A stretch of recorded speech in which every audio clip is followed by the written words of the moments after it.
Good afternoon. My name is Danil Baburin, and for the last 15 years, I have been working for ARQA Technologies. In my presentation, I am going to describe our collective experience in building a multi-asset, broker-neutral, and market-neutral trading platform. We have managed not only to build such an application, but more importantly, to support it and expand its functionality over all these years. Now our clientele includes more than 250 financial institutions, with all the major Russian stock market players.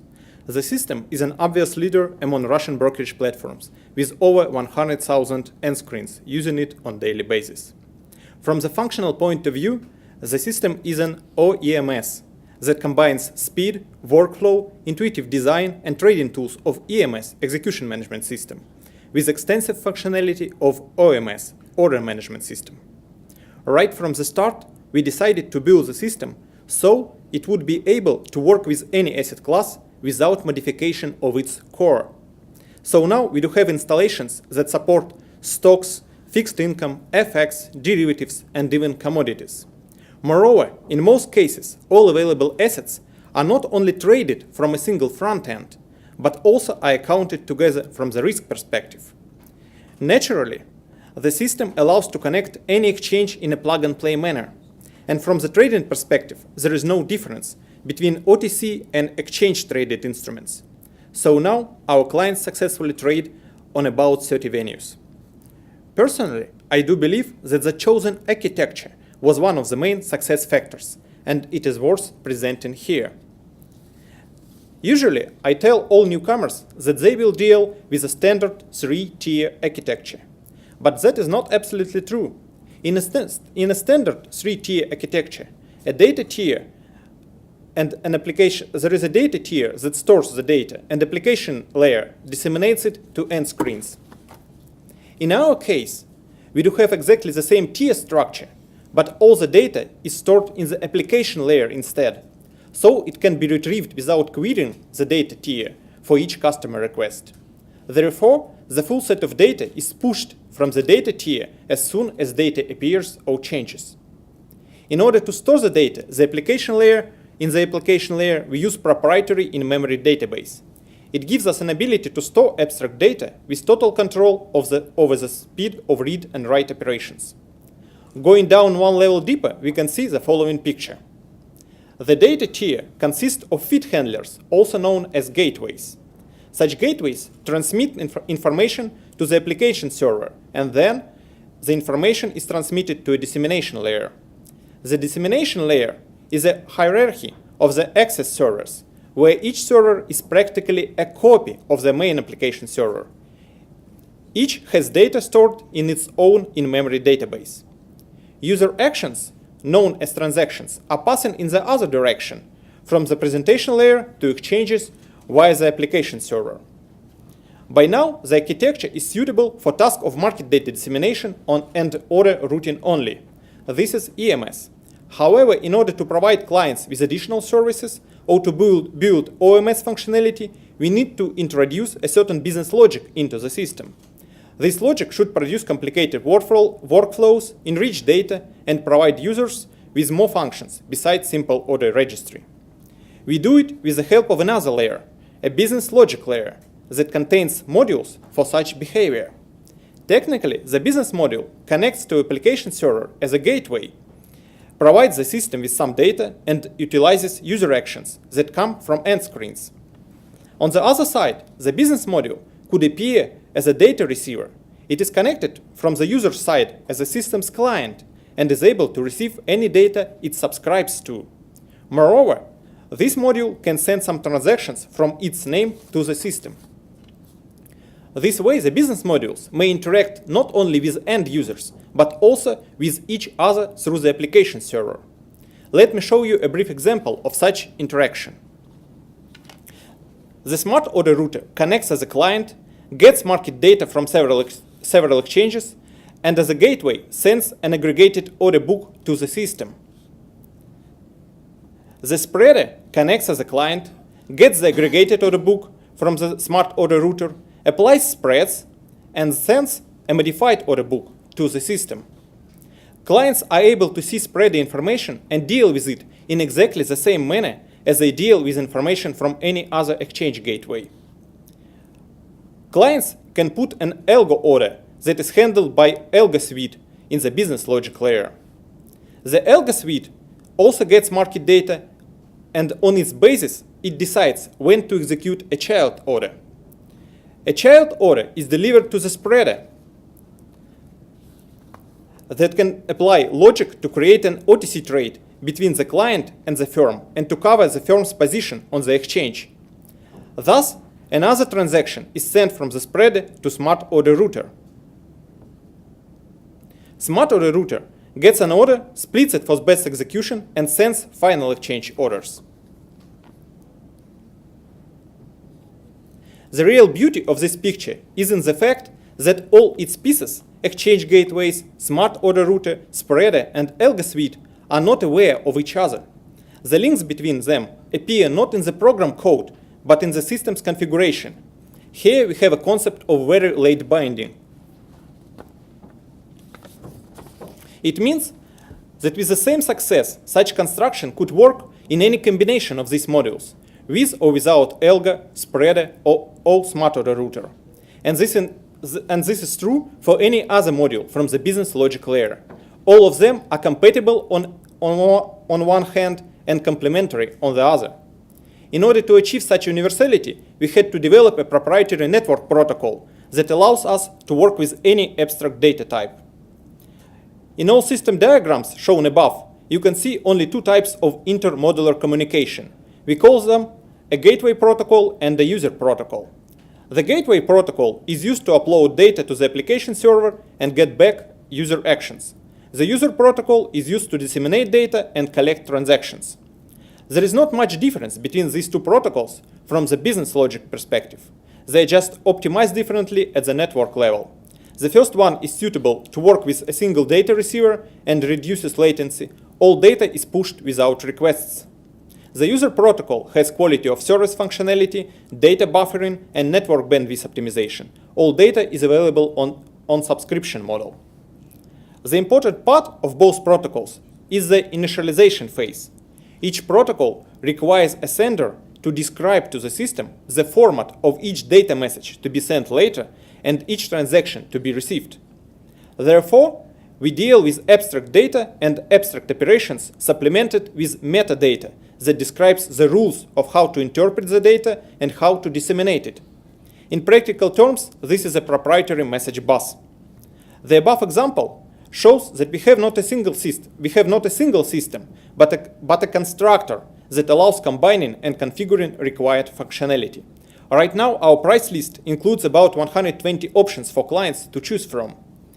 A question may be asked about how we manage to support all this functionality in a single front end. First of all, our front end is an interpreter. For example, it can parse the description of a new algo order that was created years after the front-end release. Knowing the description, the front-end is able to construct a table with such orders and all their properties.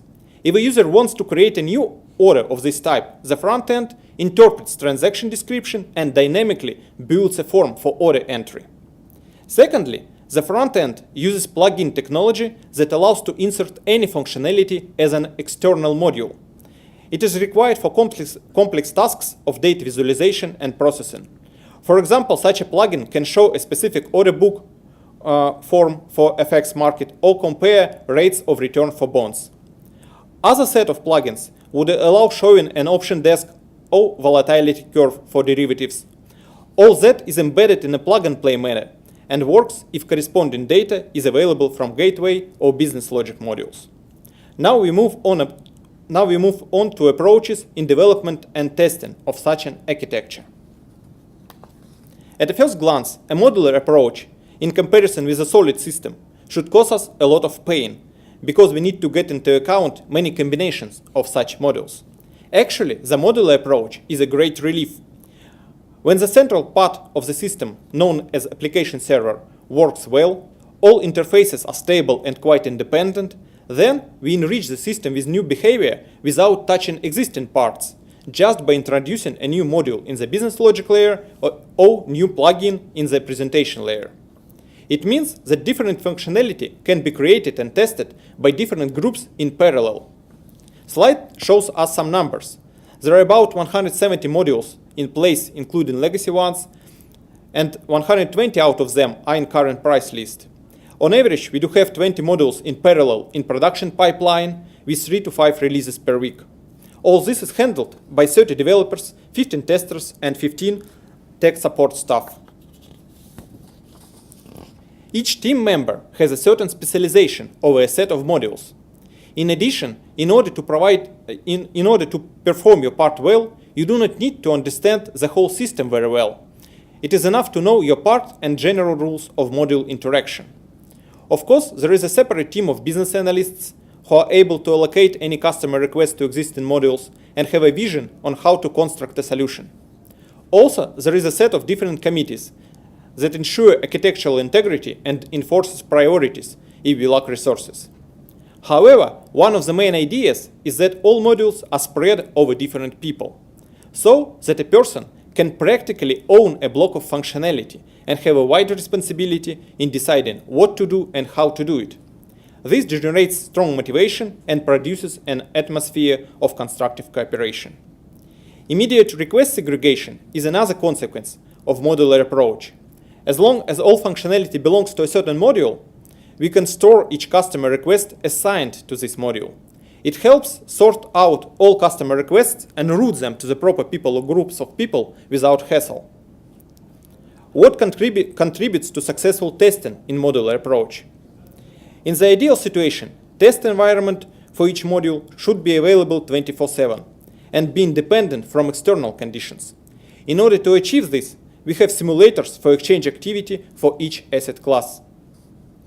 Such simulators are also able to work on pre-recorded data sets to allow us to repeat some situations on continuous basis.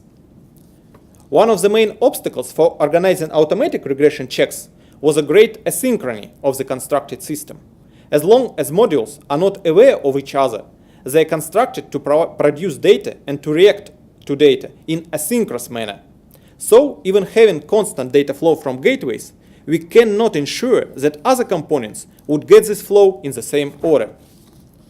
Of course, this complicates testing and especially complicates building automatic regression checks. In order to overcome this obstacle, we designed a set of internal options in our system to straighten the data flow. For example, the application server can ensure that a trade would be sent to a client application only after a corresponding order was actually sent, or user credentials came up for the user before the data. With such options available, we are able to get repeatable conditions in any level of our system, and we can test any scenario of real data behavior in a repeatable manner. The second big issue we dealt with was the absence of reference behavior to compare with.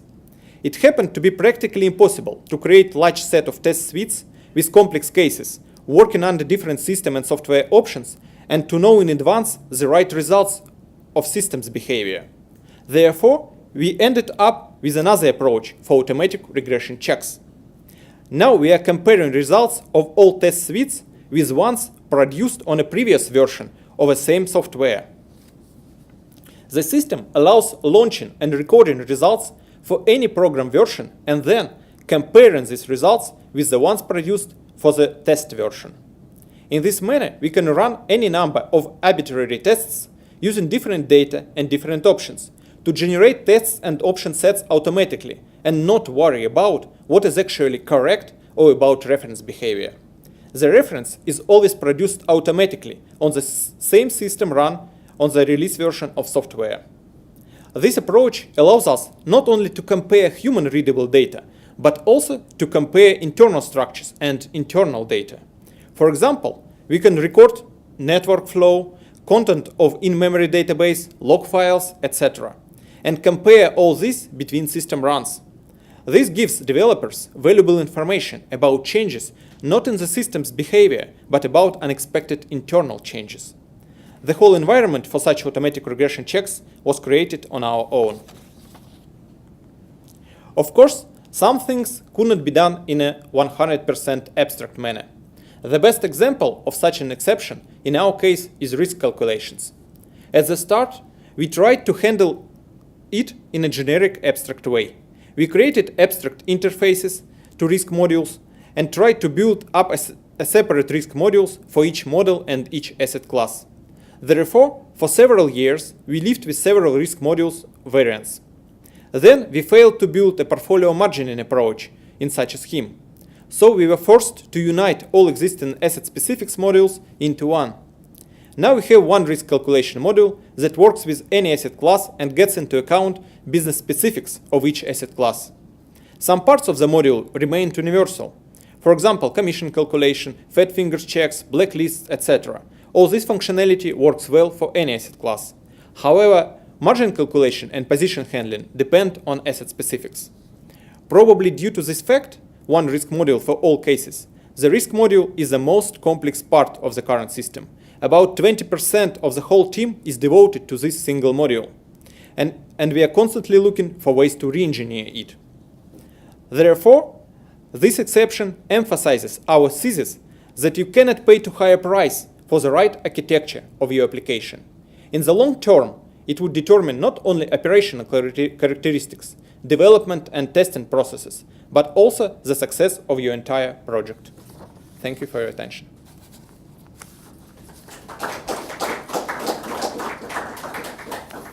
Thank you. Any questions? I'll probably throw one in. You mentioned that you build up modules and extra plugins as and when required. Doesn't it affect latency of the whole application?